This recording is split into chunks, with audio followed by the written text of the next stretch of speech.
Nick, from your view, wherever it was, what sort of turned the defense around there after you left the game?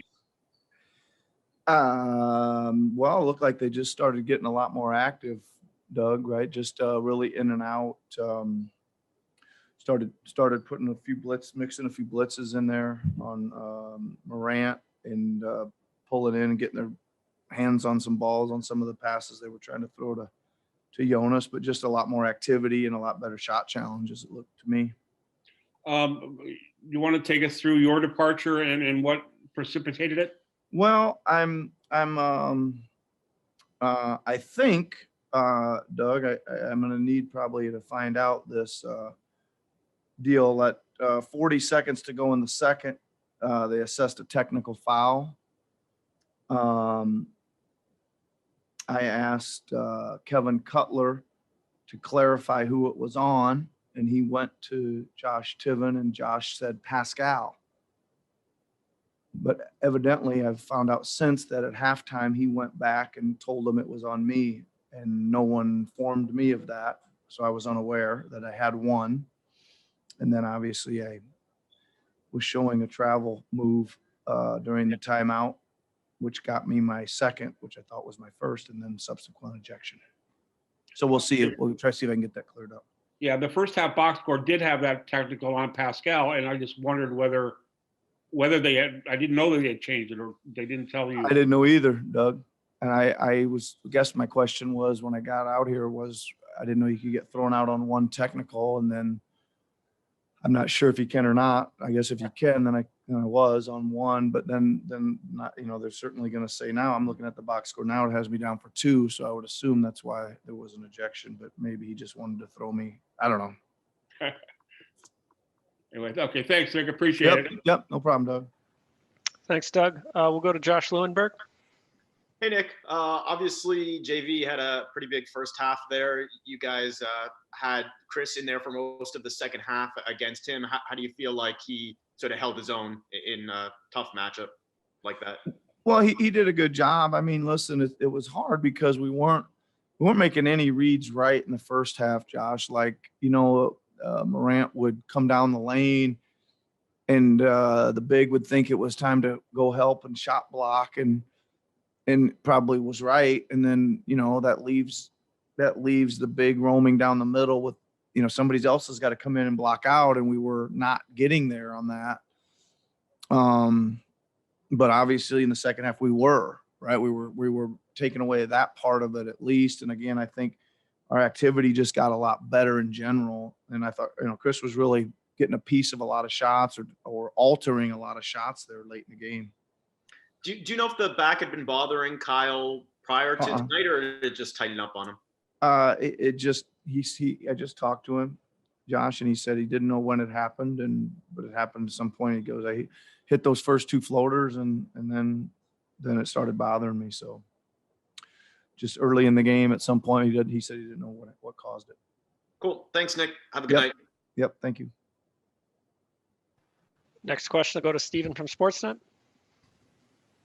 Hey, Nick. Like that was a game that seemed to was very emotional. Like a lot of like Pascal, like that big smile. Like Norm, like that kind of yelling and screaming after hitting big threes.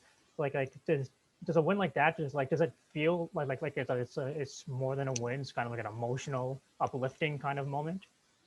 Well, it was fun. It was fun post game in the locker room, right? The guys were they were enjoying it, and they should. I mean, geez. I hate to, we talk about never getting too high or getting too low, but you got to enjoy the wins, man. You got to. It's too hard to get them to not do it. And I think we did it under tough circumstances. We didn't play well, and it was a bit frustrating out there. And then all of a sudden we start playing great. So that's good to be able to turn a game like that doesn't seem like it's going your way at all. And then you kind of catch a little lightning and roll with it. Is that indicative of like what the theoretical a ceiling of like this team can be able to kind of flip the switch defensively and then just kind of turn it on like that? Well, we shouldn't probably be flipping those switches like that, to be honest with you. We should be, just a little better. I mean, we got to get to work on being more solid, right? We've really got to get our coverages and be able to rely on them. And we were all over the place in the first half. I mean, times when we forgot to be in on the roller. There was times when we were in too far and the corner man was wide open. We wouldn't get back out to I mean, it was rough there. We were making a lot of mistakes, but again, found a little chemistry at that end and started moving, right? We really started moving. And then we did take care of the ball, take care of the roller, and take care of the perimeter as well. Great. Thanks a lot, Nick. Yep. Thanks, Stephen. We'll go to Aaron Rose. Hey, Nick. How much credit do you deserve for the turnaround they made after you got ejected? Were you trying to get a spark, or was that more of a coincidence? Well, it definitely sparked them. So I don't need any credit for it at all. I'm glad they started playing better and played up to their capabilities. And I'm really glad they found a way to win.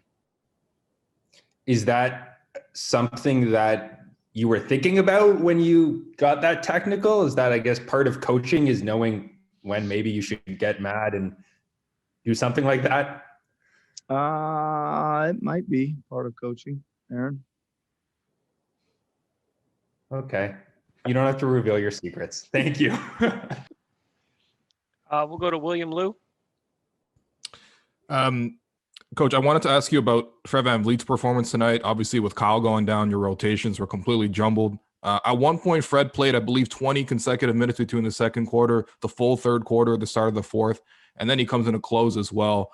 Can you just speak to his importance and just his, leadership in a game? Yeah, I mean, obviously, as you mentioned, it puts us in a bit of a ball handling bind, but he was feeling that. I think especially when the game started to turn, you could see how determined he was, how he was running the team, how he was leading, big time leading, and he was just making sure we were executing really well at both ends, and he was a big part of that without question. He was really leading the team tonight in big fashion.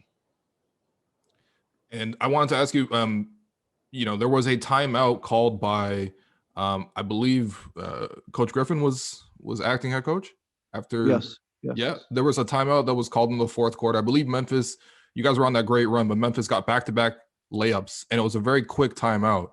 What did you think, honestly, just from a coaching perspective, of that timeout, and what do you think that timeout had an effect in terms of just maybe getting the defense back locked in? No, it was a really good one, right? I think two little breakdowns in a row, and just put a stop to it right away. I thought it was a great timeout, because it was really like, I think most of their shots were under duress for a long run there. And he just got them settled down and regrouped. And I think most of the rest of the game, they were under duress again. So it was a great timeout. All right. Thanks, Coach. Congrats on the win. Yep. Thanks. Last one tonight goes to Lewis from Raptors Republic. Hey, Coach, curious about after the ejection, where specifically did you watch the rest of the game? Were you in the visitors' locker room there? Yep. There was a little room there with television there. So I got a good comfy seat, good view of the game. Were you alone? Was there anyone with you? Yeah, I was alone. You must have been even more emotive then after, being in a room by yourself. Well, I was out there. I was out there, greeting everybody. I was first in line there at the door when people were coming in. So I think it was a great effort and a great spirited performance by everybody. And I certainly wanted to be the first one to congratulate them. Thanks, Coach. Appreciate it. You're welcome. Yep. Thanks, everybody. Sorry, Coach. Do you have one more for you, Coach? Nikki Reyes from TSN Radio. Nikki, go ahead, Nikki. Hey, Coach. Sorry for the last minute question here. okay. So the Raptors are leading the league with technicals this season. Is that something, nothing, everything? Do you have any thoughts on that? I'd say it's something. Yeah, we would have to take a look at that and make sure we do a little better job with that for sure, Nikki. Is that schemes or just like controlling emotions or a mix of both, Coach? It's probably emotions, right? It's probably emotions. We're going to probably have to, learn to play through a few more hits. We're going to have to do a little better job at showing our hands and getting out of there, beating them to the spot a little more with our bodies, blocking out a little more cleanly, setting a little more clean screens, whatever they are. There seems to be a lot of off ball ones on us. And I think those are frustrating. We're probably just trying to play physical, but we got to take a look at it and make sure we're playing physical without being too handsy.